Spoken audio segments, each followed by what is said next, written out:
So,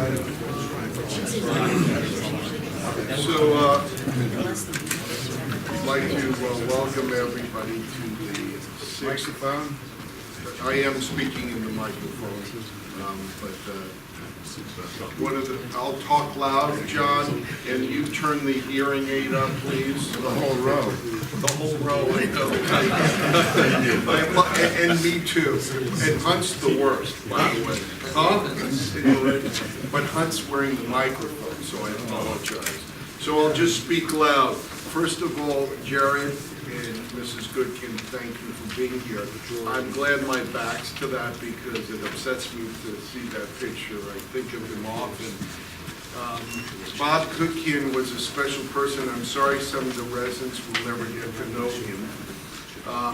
I have one of the instruments he gave me, an old tree pine from his OR kit that he gave me, and I walk past it every day and I think of Bob. And you know, I think someday he's just going to show up to this because I'll see him with his red jacket. That Sandy's an artist, and she painted on the back. He would breeze in to the offices, and he'd be in my office or he'd be in John Lozier's office, and one of our offices, and invariably we would be talking about either you or Howard to find out what's new, and then he'd tell a story about what Sandy's doing. But he was the consummate physician.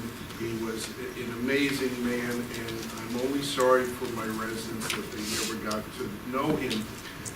That generation of neurosurgeons that graduated under him, there were special people, they said, that taught them certain things that they will never forget. The tools that, even though the operations change over years, the tools that Bob taught and that he was equipped with were those of honesty and integrity and competence and so on.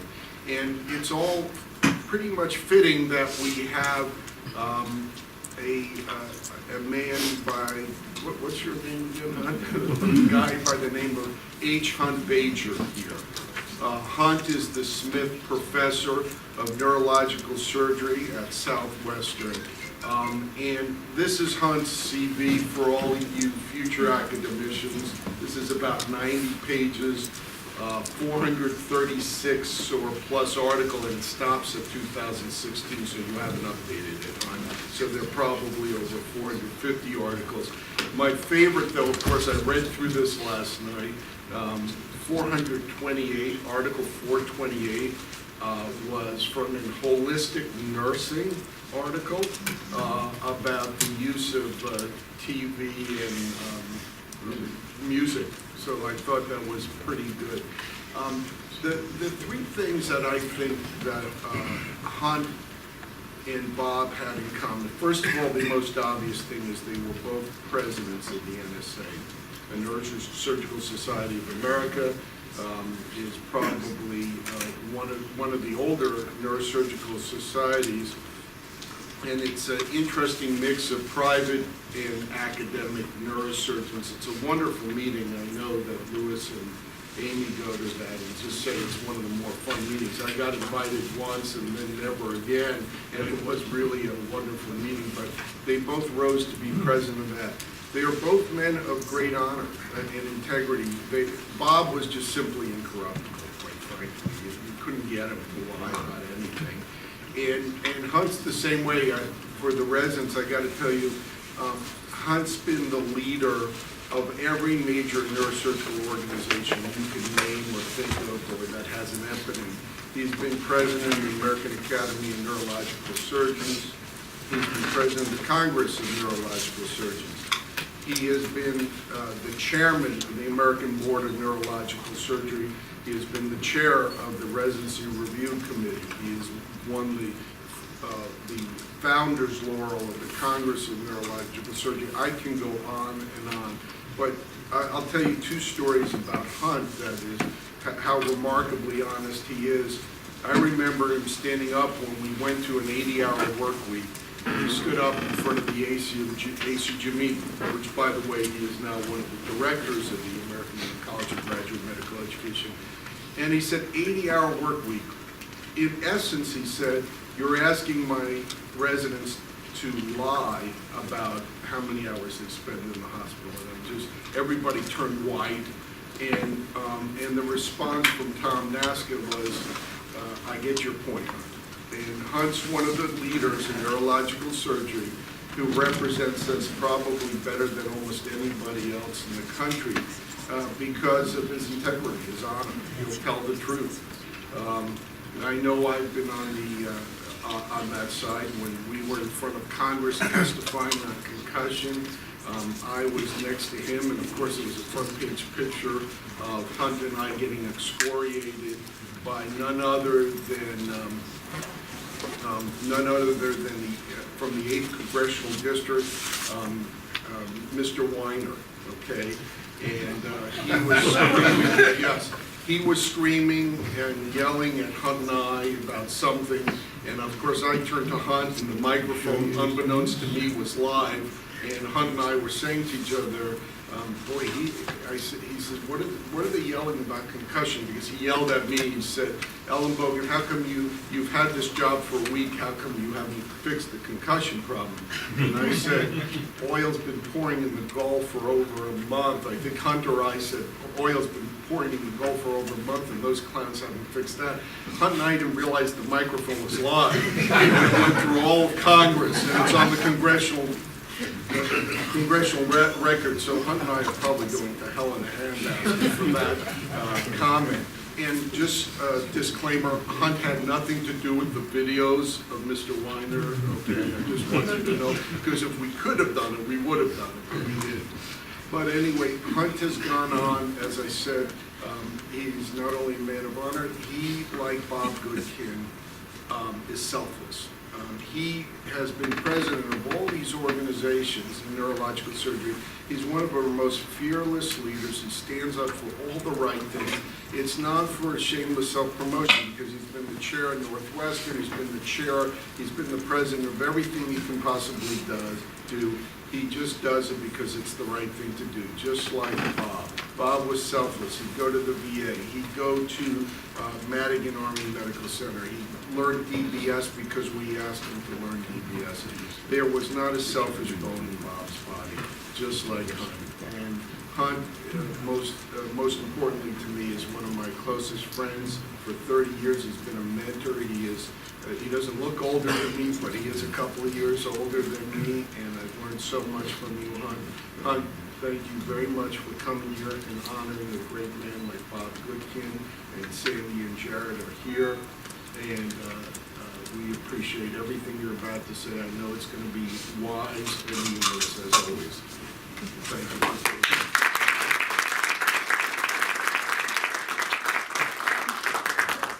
Thank you. And Sandy, would you mind taking care of my jacket when we're done? I like some reds. Awesome. I really enjoyed getting to know Bob through the NSA. Fine man. I want to expand on one point that Rich made on that fateful day about a week after we accepted these, as Cindy Ellenbogen made a comment about the job we accepted. And Rich was walking out the door for another trip to the airport.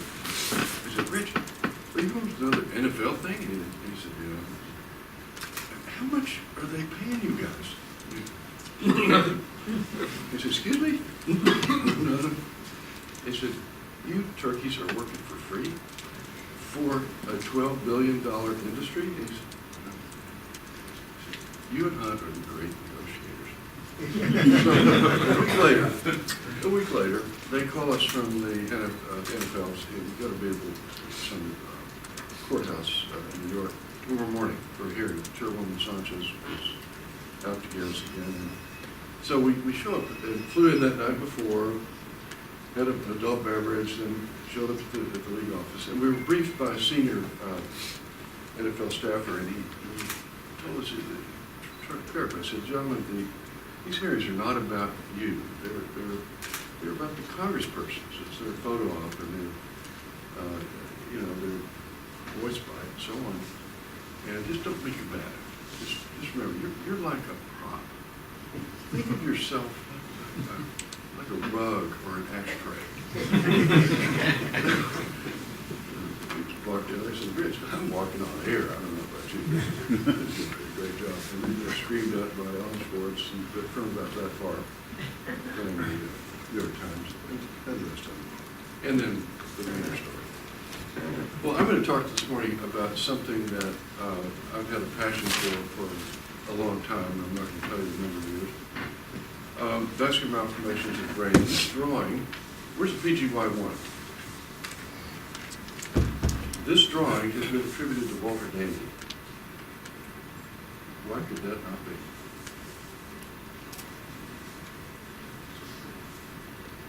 Walter Dandy would not have drawn the veins blue with the arterial supply still in there. This must have been done by an artist around a procedure he did, but it's a beautiful piece of art. This is a complex condition that is, I think, vexing to all of us that care for it. It is a worthy adversary, and it takes a team to do. This is not a surgeon, an OR, and a patient. This is our comprehensive stroke team that got Joint Commission accreditation. And you've got critical care, you've got neurology, you've got neurosurgery, you've got neuroradiology, you've got radiation oncology, critical care nurses, the OR staffing. You can't do this without that kind of backup. You know, the first time I walked in an OR as an intern, rotating on neurosurgery, Duke Sampson was doing an AVM, and I was struck by the absolute beauty of it. And I was also struck by the fact that it looked like we didn't have the right instrumentation to do this. An elegant microsurgical procedure for a few hours that slowly transitioned into a bloodbath with brain poured out of the skull and so on, which was pretty routine in those days with no endovascular backup. I'm going to talk a little bit about this problem from a perspective that sadly dates a few years. This case, this woman, illustrates the problem of AVMs. This is a 61-year-old woman that I actually saw and treated during my first tour of duty in Dallas. She had a seizure presentation. She has now been followed by the Southwestern Surgery Department for 30 years. She was diagnosed with an AVM, eloquent location. She was managed conservatively, treated for epilepsy, raised a family, had a very good professional career. And so she's 61 and she comes to the hospital to have her hip done. And everything was great until it wasn't. During the night, she developed a neurological deficit, and this modest hemorrhage resulted in really catastrophic disruption of the language function. And when I saw her back, we treated conservatively and saw her back, and she and her husband were very angry because they had a benign condition and they'd had it for 30 years. And all of a sudden, it wasn't so benign. And I think this gets to a point of how we counsel patients that we're not going to treat surgically. Think about what you leave the patient with. If you say, oh my God, Mr. Jones, you have a horrific, horrible vascular situation in the brain. It is untreatable. If we did it, we would have to take the brain out, bleed to death on the table if you were lucky. And it's just, I've never seen anything quite so awful. Or, good news, Mr. Jones, you don't need surgery. We'll see you back in a year to get another MRI. And I think that was how she was handled, and I think the answer is somewhere in the middle. That they need to be aware that there is a risk of severe complications, even death. It's low. And it's a lower risk than a therapeutic adventure. We know a lot about AVMs now. I think this was a great contribution, a McCormick series of nearly 6,000 autopsies, which showed the incidence being 0.5%. As you know, the pathology is that you've got direct AV shunting, you've got no capillary bed for transmission of metabolites, and patients typically get a presentation of around 40 with either headache, seizures, stroke-like symptoms from ischemia, very frequent cognitive impairment, and hemorrhage. When Rich and I were beginning our training when Abraham Lincoln was President of the United States. What we were taught is that there was an arrest of development in a focal area of the brain. And like in organogenesis throughout the body, arterial and venous structures develop embryologically before that organ begins to form. It was felt that in an area right there that the brain is not programmed to develop, there could be left a shunt, which then becomes more and more tortuous and undulating over time. And we believe that that is not the case now, and they're much more dynamic. And I'll try to give you just a brief overview of that. We know that they can grow, they can regress, they can change over time. Children, I think the key to understanding this problem is in the children, where at least 5% can recur after a complete cure. I've seen it recur contralaterally or remote from the initial AVM. And we know they can develop de novo. There are a few patients that have been found in the last 50 years that clearly had a negative imaging study at one point in time and later on were found to have an AVM. They can be familial. We know that HHT patients have arterial venous malformations throughout the body, but there are at least, I know of 5 families that have familial disease that aren't HHT folk. It's not clear cut, it's not black and white. We've got 900 genes that we know have either up or down regulated in patients with unruptured or ruptured AVMs. It's got to be more complicated.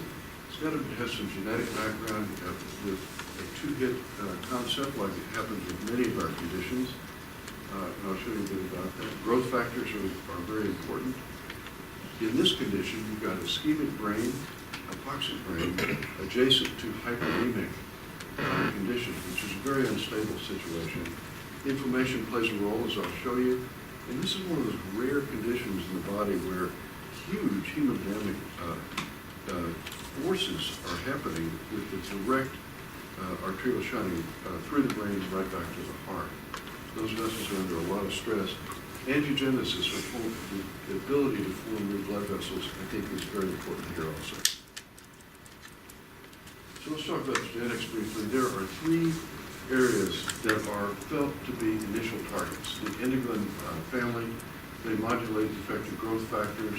The activin-like kinase, increasing endothelial proliferation, SMAD4, with growth factor signaling.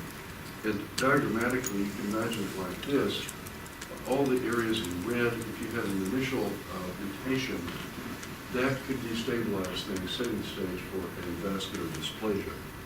And once you've got that, one more event, it could be either environmental or it could be another somatic mutation, could trigger the rest of the cascade, giving rise to an actual AVM. Inflammation, we know that people that come in with a myocardial infarction, it's not uncommon for them to develop something else right after that. It's ICH patients that get other complications right after that. Something turns them on. What is a carotid plaque? An 80% ulcerated carotid plaque created a stroke today, and not 5 years ago. Something does that.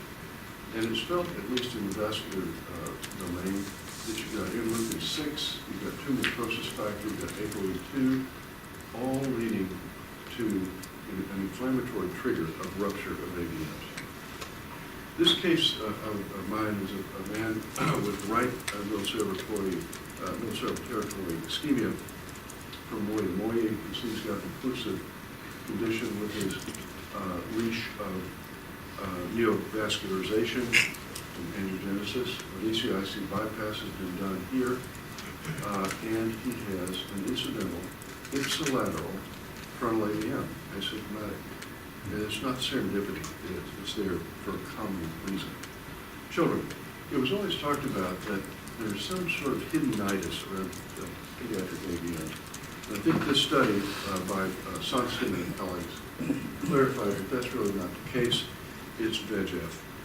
And these were all recurrent pediatric AVMs, heavily stained with vascular endothelial growth factor. So you really have a complex scenario. A lot of different factors at play, and I think that's how it explains the fact that some of these remain silent until death of other causes. Some become symptomatic very early, and some have stroke, some have hemorrhage. And it's the interplay of all these different factors that I think are responsible. A lot of progress has been made in imaging of these lesions. MRI is really beautiful to show us the morphology of it, and I think is probably the most important way that we design surgical approaches is based on MR data and angiography. The phrenology, which is now functional anatomy that we study very carefully, has made a big difference. Oops, excuse me. And we can map out dynamic blood flow.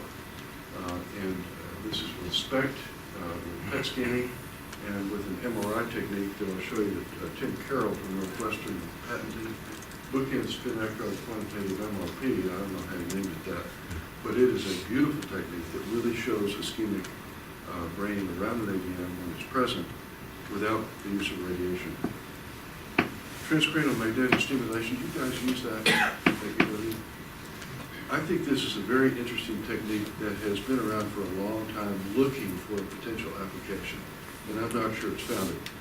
But we did some work with it, and this is a fascinating young man named Austin. He was 10 years old, and he had a basal ganglion AVM and a clinical picture of infantile hemiplegia, ambulatory.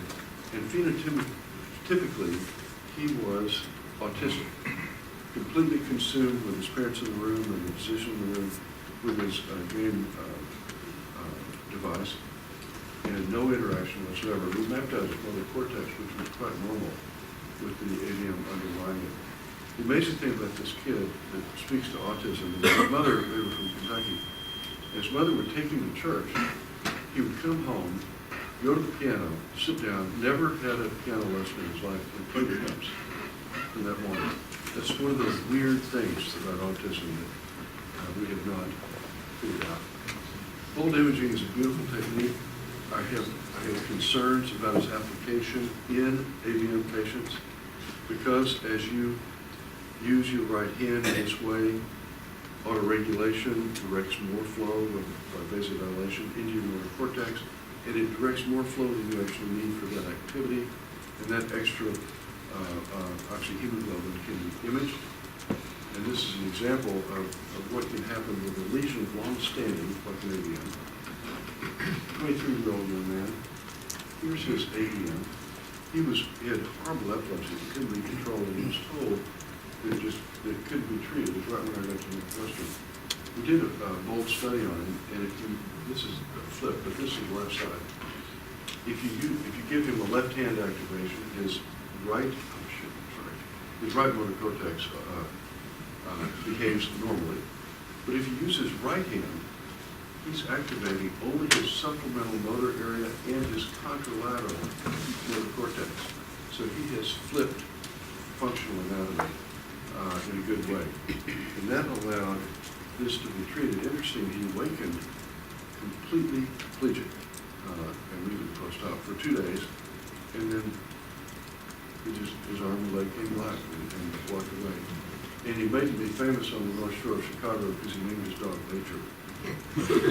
He was a really ugly hound. So this is another application of to imaging to show how the brain can redirect flow. This was a very large middle fossa AVM with a series of embolization procedures. Note how poorly the brain activates with older stimuli. It got better after the second embolization and after the fourth. The flow dynamics of the brain are essentially normal. And we use that, and this is a nice way to monitor how fast and how repetitively we should do embolization procedures. So, who should be treated and how and when? I'm going to talk a little bit about natural history, some of the treatment risks, Aruba, and some of the techniques that I think are helpful. So when you think about natural history, you can't just think about 100 patients. Are there things that are unique to individuals like in stenosis? If you tighten up a garden hose or wire, the pressure backs up proximal to that ligature. What about an aneurysm? Like this, a periodontal aneurysm. Are they at higher risk of bleeding than normal conducting system aneurysms? It's a very high flow system, but it's a very low resistance system as well. So we can convert that to an unbelievably aggressive version. We can have the AVM and not dealing with the aneurysm. So that's something you have to know. So here's another one. Acquired Chiari. This is a young Korean violinist who came in after an incidental diagnosis of noccipital AVM. And in 2005, she did not want to be treated, even though she was entering childbearing years. And she said she was afraid of hemianopsia would ruin her musical career, which is not a bad idea. So 3 years later, she came in. She looked a little disheveled. She had had 2 car accidents pulling into her own driveway and was running into things in the house. She had complete hemianopsia, and she had an acquired Chiari. And the reason for that was that she developed a progressive venopathy. She lost one of the transfer of her sigmoid sinuses, and the other had critical stenosis. And her AVM morphology had also changed. It was now very angiomatous, as you can see. So our endovascular team stented that the sinus open so we could embolize her and take her AVM out, but her visual cut did not recover. Anyway, a very rapid course. Here, a 34-year-old woman had some sensory symptoms for a week, and then 2 days of progressive weakness. And you can see from her CT, there's this is probably non-hemorrhagic, but something bad is going on. And it turned out that it was simply a loss of spontaneous of the AVM, confirmed at surgery. This was a very similar situation. This patient was, in my parlance, crazy.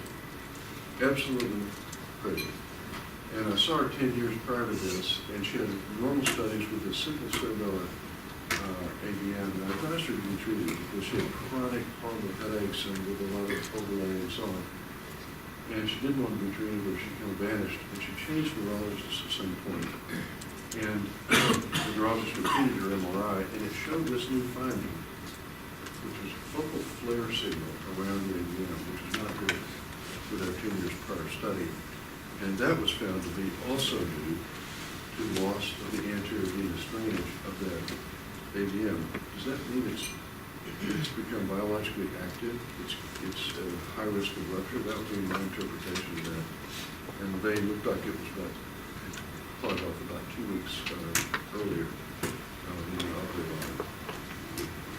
The data from Professor Troop in Helsinki is very important to understand AVM. Steve Onder went over with Leslie Walter Reed and got with Professor Troop's nurse, and they studied those patients who were followed. And as you know, in Finland, it's a great place to do this type of longitudinal study because patients are born and die in the same hospital, unlike the United States, where there's moving around. So the study is important because the follow-up, these untreated patients were doing 25 years, and they were all symptomatic. 4% annual bleeding risk, annual morbidity, 1.7, annual mortality, 1.0%. It did not look at subgroups because the angiography was so primitive. What Steve did find, and I saw that data with him, it was never published to my knowledge, but during the year of pregnancy, each woman had a threefold increased risk of bleeding. When Heritage Niemi returned from Dr. Drake in Canada, he went back to Helsinki and added his own practice to Professor Troop's, and then published in 2008 a meaningful update where he'd added a lot of asymptomatic patients, not like Troop's, multi-center. We came out with a 2.4% annual bleeding risk, high risk in previous hemorrhage, young patients, deep and infiltratory lesion, and deep drainage. So I think those are two of the most important studies to me. And when I talk to patients, I use those and I say it's a 2 to 4% risk. Flare signal maybe is an important feature, but the mortality for each hemorrhage is about 10%. The disability per bleed is up to a third. You got to think about the patient's age. Elderly tolerate treatment much less well than young people. Potential pregnancy coming up in the age of blood is important. recreational drugs in big trouble. The episodic hypertension that particularly goes with cocaine is really bad news. And then there's things specific to the lesion. Internal, prenatal aneurysms have to be considered. Variceal changes within the nidus, the venous, also a common rupture site. And then those angiomas or wispy nidus lesions, I think really are hard to deal with and morbid.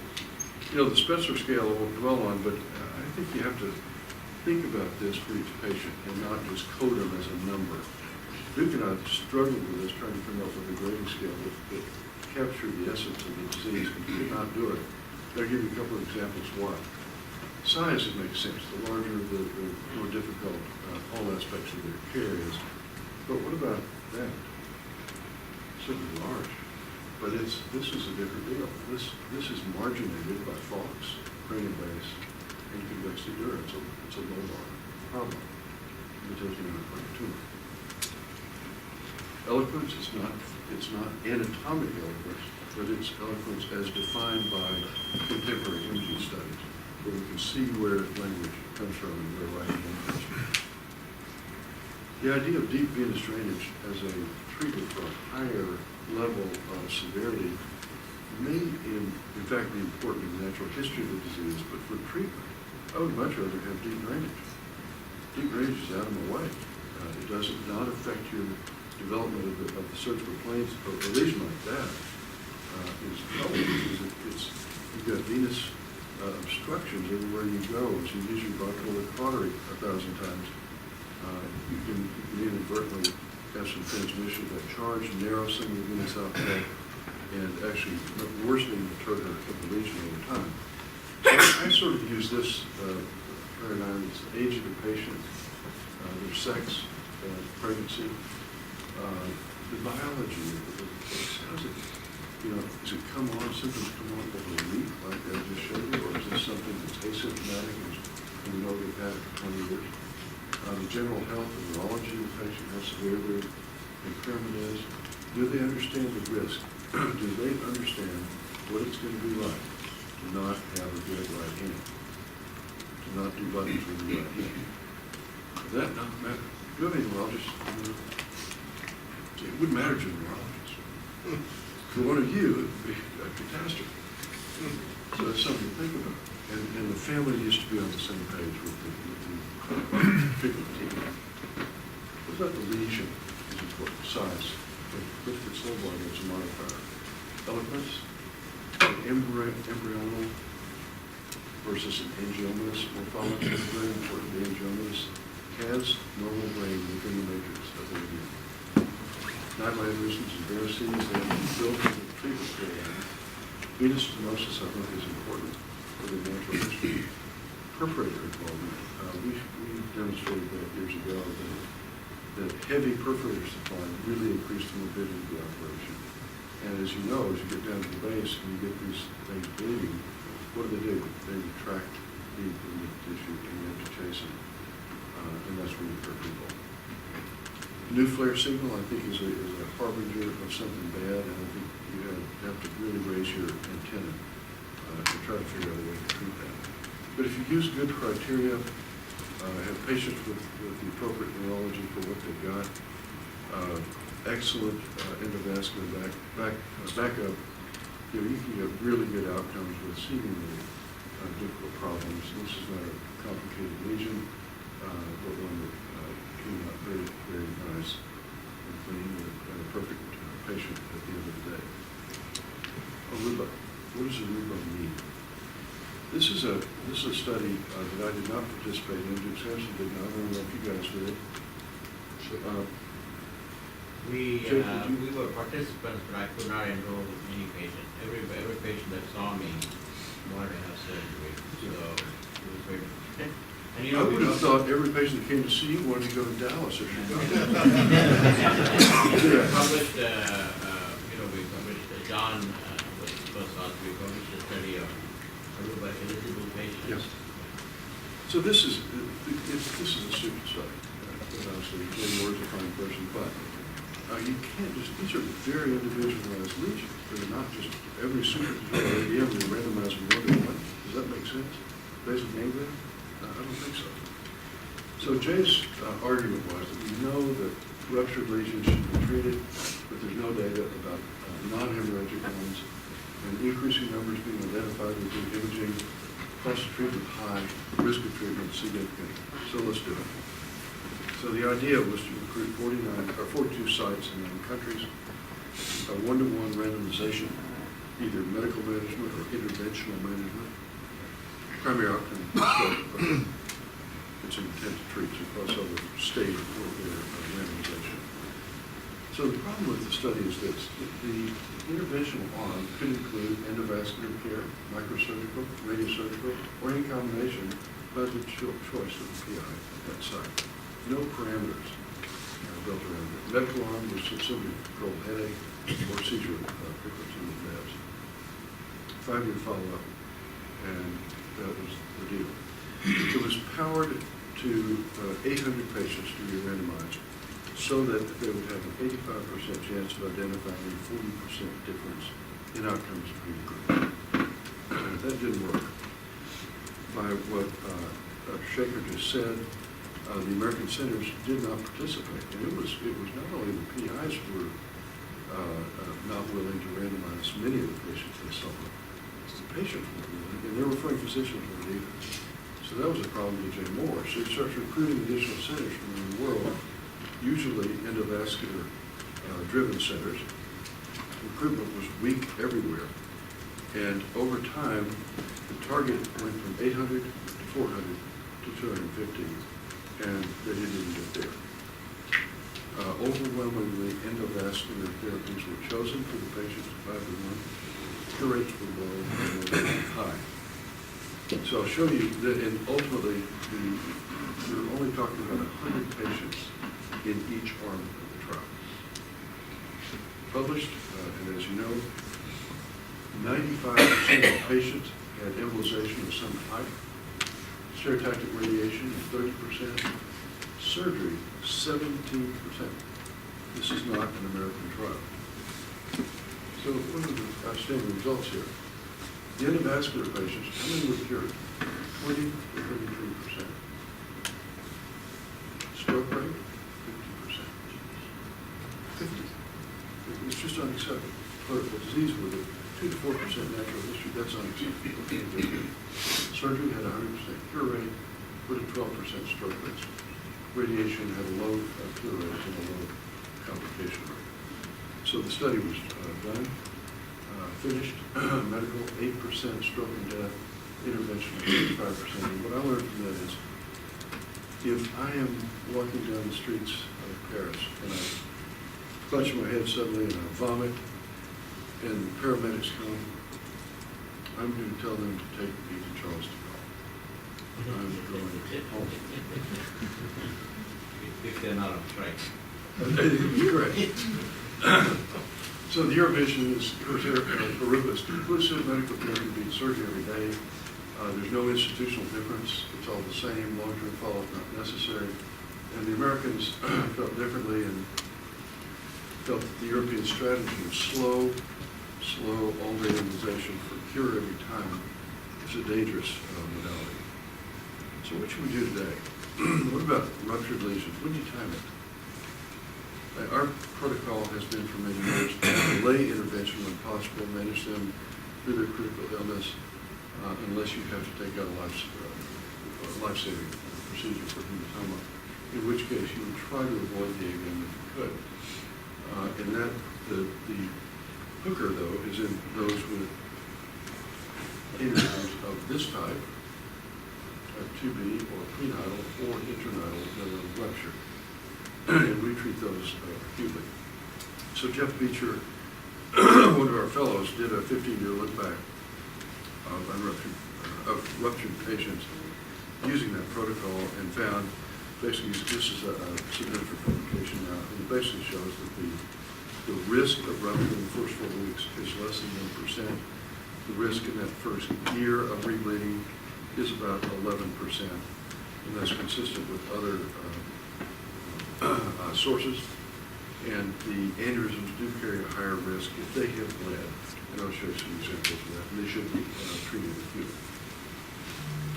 A couple of comments about embolization. I think the big change during my career has been the addition of endovascular strategies and the evolution into onyx. I think we have an ideal, it's hard for me to imagine a better agent that is malleable enough to work around. You can come to surgery, you can cut through without destroying distance, and it's black. You can see it. It's a beautiful roadmap for paracelium lesion particularly. The indications, I think, they need to be put together by a comprehensive group and a plan of attack mapped out that everybody gets, everybody buys into, knowing that you have to have flexibility. But these are things that are important. There are lesions that you want to use endovascular techniques for progressive flow reduction. The associated aneurysm problem. Paracelium roadmap. To really make sure you've got all those emphysage branches safe. DP.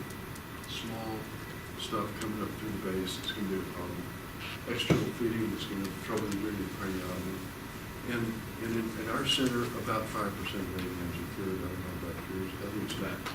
It's we get a higher, in a community hospital, we could probably get a 15%. These are dysplastic vessels. These take time to develop autoregulation again. So these are the ones I really like to incrementally hammer away at. These medial-lateral posterior coronals, they're nasty at the bottom of the lesion, and they need to be dealt with up front. These are all external vessels that you can do away with very, very quickly. Posterior meningeal there. This is a patient that was treated remotely and partially treated and had a wall of blood coming into it that had to be endovascular dealt with. Surgical technique is really important. When residents start treating AVMs surgically, they love the subarachnoid space. It's elegant, it's beautiful, and you can really get a lot of things learned in that subarachnoid space before you do what you have to do, and that is get in the brain, because the subarachnoid space lies. It is not an accurate predictor of margin of AVM. So there's a transition in the operation from the subarachnoid space into the brain as you work around it. Use a spiral technique. Don't dig a hole. You have to dig a hole, you end up down close to the ventricle. You've got very little in your work. You get some reticular striates, crazy, and it's difficult. So don't end up in a deep hole. Use your veins. Veins are a gift. And you can develop that space, I'll show you a surgical example, where that will access your AVM without having to touch the cortex. At the end, you've got a completely surrounded lesion for your wound. I put this in because our artist, an absolutely gifted woman, made a mistake here. Anybody see it? Okay. Vessel emphysage. It was the whole vessel sacrifice. Bad news, stroke. This is the kind of lesion where you have to get good road mapping, so you know where the emphysage vessels are. And there's nothing like having onyx in the bad vessels. And you have to just open the fissures. Why do you play it? So you see everything, you see where all the vessels are exiting, heading out into the little brain. So that you can't present with a she was very ill from this lesion, anterocerebral lesion. We were trying to manage him medically. He ultimately worsened at about day 3 or 4, had to go to surgery. And if you look at his angiome, you see the closum margin, the periclosum here, the closum margin has an opposite branch that really irrigates his motor cortex. So this operation is designed to save that blood vessel, period. You get room first by getting plane, getting into the hematoma, softening the brain, and that gives you interhemispheric access to the seam chamber. So you can then get down and really dissect out all the closum marginal system, so you know what's what. And the operation is to preserve that right there. And you skeletonize everything coming off of it, the lever trunk going right through, and you end up with a healthy situation here, preserved, and a patient who does not have trouble. Did made a great recovery from the bad problem. When I was growing up, the idea of transvenous treatment of AVMs was popular, and there was some crazy guy, Jack, you may remember, in San Diego. Lenny Malice. No, what do you like? San Diego. Oh, yeah, yeah. Chuck Herbert. No, nope, it was a neurosurgeon. Yeah, you were. God is helping me forget that bad memory. But his idea was, and I know Malice also had a little bit of a problem, but if you just sacrifice the veins, inflammation goes away. And I said, Jesus, I've just, Irish. it was an Asian man. So anyway. Close, you guys are close. And these we've covered the world. And I remember so many of these, we'd be in these, debates and whatnot, and I'd say, I'm just practicing in the wrong towns. In Dallas, Chicago, the brain blows out. I just wish I was in San Diego. But when I see transvenous, Also talked about it a lot. yeah. But here's the transvenous procedure. Here's a young man, increasing right arm problems of speech. This lesion, you see it has no cortical representation, but big venous drainage. Okay? The veins give you your claims. There's a huge subarachnoid space around these that can be developed. No cortical incision in this. As you watch the dissection progress, you see it opening up more and more until it's completely open without a cortical incision.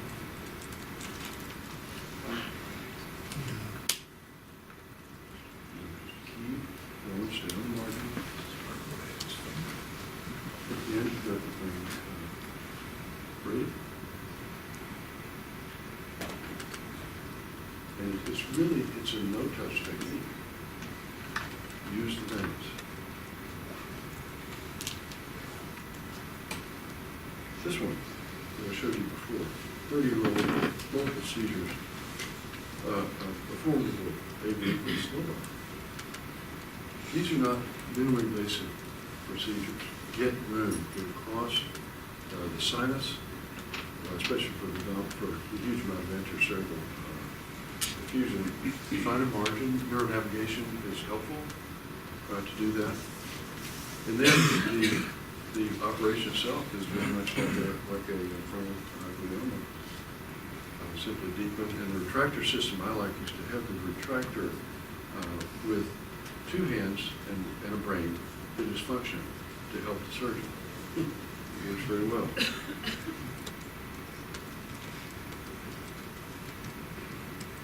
So it just comes very clean, hinged on medial drainage here. And well embolized pre-treatment, no hyperemia, well patient. One of the real challenges and part of the art of what we do is when we get in trouble, know when to get rid of the AVM. If you pull the trigger too soon, you will not salvage it. If you wait too long, they'll be quite empathic, and you may get out of the operating room, but the patient's going to be having complications, post-op hemorrhagic. Two surgeons are very helpful in this situation. Cell savers can help.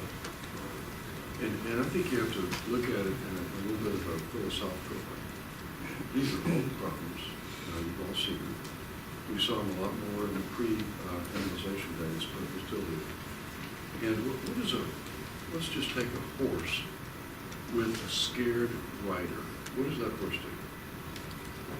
He takes off in a beeline for the lowest hanging branch to run over and clean the rider off his back. These things have a personality, and they respect authority. And if you are committed, and they know you're committed, and you're not leaving until it's done, and you will not accept anything but that result, they begin to be compliant. This is a patient I set up on. She's a bad body habit, but wrong position. Should have either put a concord or sitting. And every plane is like this. And after struggling with it for a while, ended up having to just get it out. And when you do that, you give yourself room to deal with the trouble down at the bottom.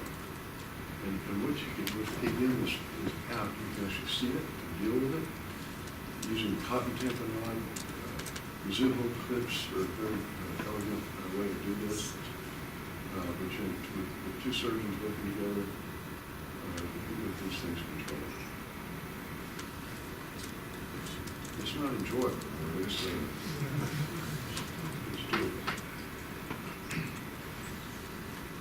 You see that? You got something caught in the suction and the stage. And then, you know, it's like a picnic. You step on an ant and 10 more come to the party. You just have to sit there and battle with it for a couple of hours until it's quiet. And then you put it on. But it's patience and perseverance. Ganglion. These are problems. But look for opportunities. Don't just say radius surgery. Is there a quarter of access? Is there a clot? Can you make a quarter? So fetal and positive AVM with a ventricular hemorrhage. Deep. Got it? But a beautiful quarter of access. Imaging the spirit. And an easy cure for that patient. Here's a fascinating case. 26 years old. Prior craniotomy for a hemorrhage from the same AVM. Gamma knife historically. And was seen in January with obvious residual AVM. And was from out of state, came back 3 months later, having deteriorated, got a BP shot at home, and came back now with that over a 3-month period of time, and it was a giant varix and thrombosis in it, residual AVM, and went back through the middle temporal jars. It just skeletonized the posterior cerebral feeding. It's hard to tell when they're all done. Then mobilize the barracks, and you're all leathery from the radius surgery. So that came out without trouble. And then with ICG and with Doppler, you can tell when the lesion is dead. And this one, you take the venous drainage, then we had to piecemeal it actually to get the clot out of the barracks so we can actually draw it through that small incision. Just sort of taking out the hematoma for the section. This is an 18-year-old from Kuwait, had 3 prior hemorrhages, had been treated with gamma knife in England, spastic hemiparesis. This is his most recent hemorrhage. This is a Middle Eastern study. It's actually flipped, it's right-sided. But you can see now that this hematoma is dissected right out into the insert cortex. It's an opportunity. Good about intrachoroidal and lenticular strike.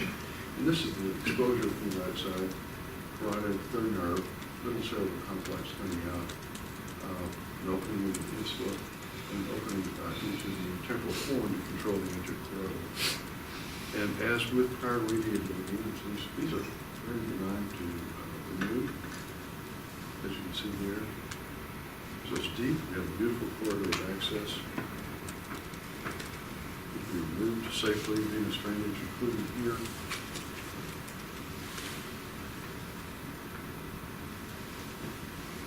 And he recovered without problems. A couple of cases.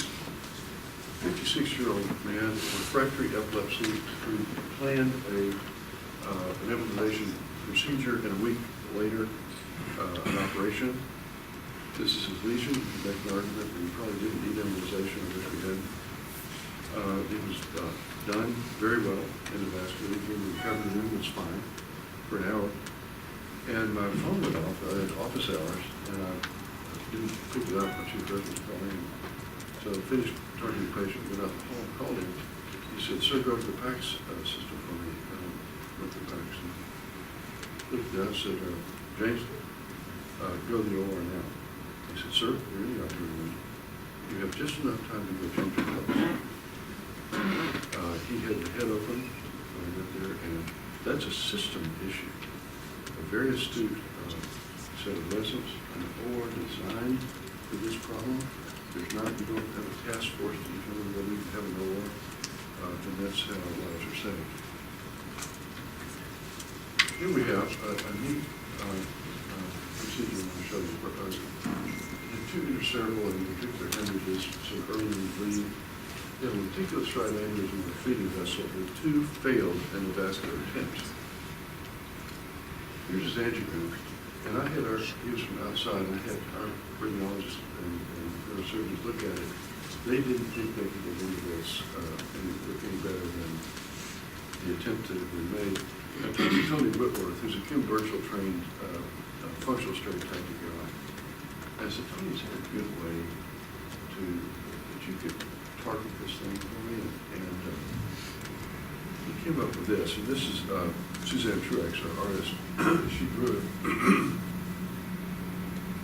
And the idea Tony had was to put two different catheters. And I asked him to put one just anterior and one just posterior to the sac. And then you can choose a surgically appropriate one to just go right down the catheter, which is absolutely beautiful. This AVM was obviously not the source of rupture aneurysm that was treated in a very straightforward way. Another patient, very similar case, such as also from this lesion. Tony's same procedure. Boom, boom. Very nice. Multimodality treatment in complicated patient. This is a 13-year-old from Omaha. She was referred by one of our former fellows at Northwestern. And it's an example of getting a little bit too close. I was getting too close to this patient and her family. Rotary end, and the plan was to treat it with endovascular until we got it down to where could offer a safe operation. And as we were going forward, we pride was doing endovascular work, and each embolization resulted in collateral flow, walls of blood developing coming from elsewhere. And they were obviously from far. They had time pressures and I just after seeing that occur after the embolization, I just couldn't go forward. I was afraid it would ruin her. And we ended up doing something that worked really well. And we had our cybernetic guys target several areas that were really concerning for a surgical procedure. These were not to cure the AVM, but to make it curable surgically. These are the targets that we used. It really did the job. And we got this down to something that was very, very manageable. And the surgery went uneventfully. And this is her at a week post-op. She's got minor deficits in her, she had ankylorthosis on.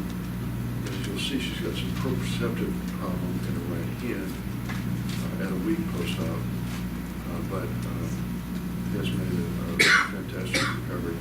And interestingly, one of the most severe problems that they've had over the months since treatment is her, at the age of 13, transitioning between a sick child and a well child.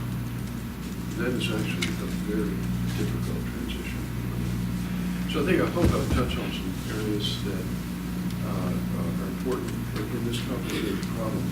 It takes a group of people that work well together that aren't afraid to challenge and say, I'm worried about this. I think we're not going down the right channel now. Let's rethink it. Those are really great parts. We talked last time about atmosphere of inquiry. Residents should feel free to say, why do we do it that way? Do it a better way. I think the AVMs are an ideal way to think about that as we relate both residents and faculty to try to get patients the best care. We've got a lot of arrows in the quilt, and we need to be doing it carefully. I think the things that you learn over the years is really things. You're not going to walk out of your training program feeling really, really comfortable about AVMs. It's an incremental experience that if you ask to get more comfort, use your colleagues. Talk to people that have been doing this for a long time. And patients do well. So thank you again for the opportunity.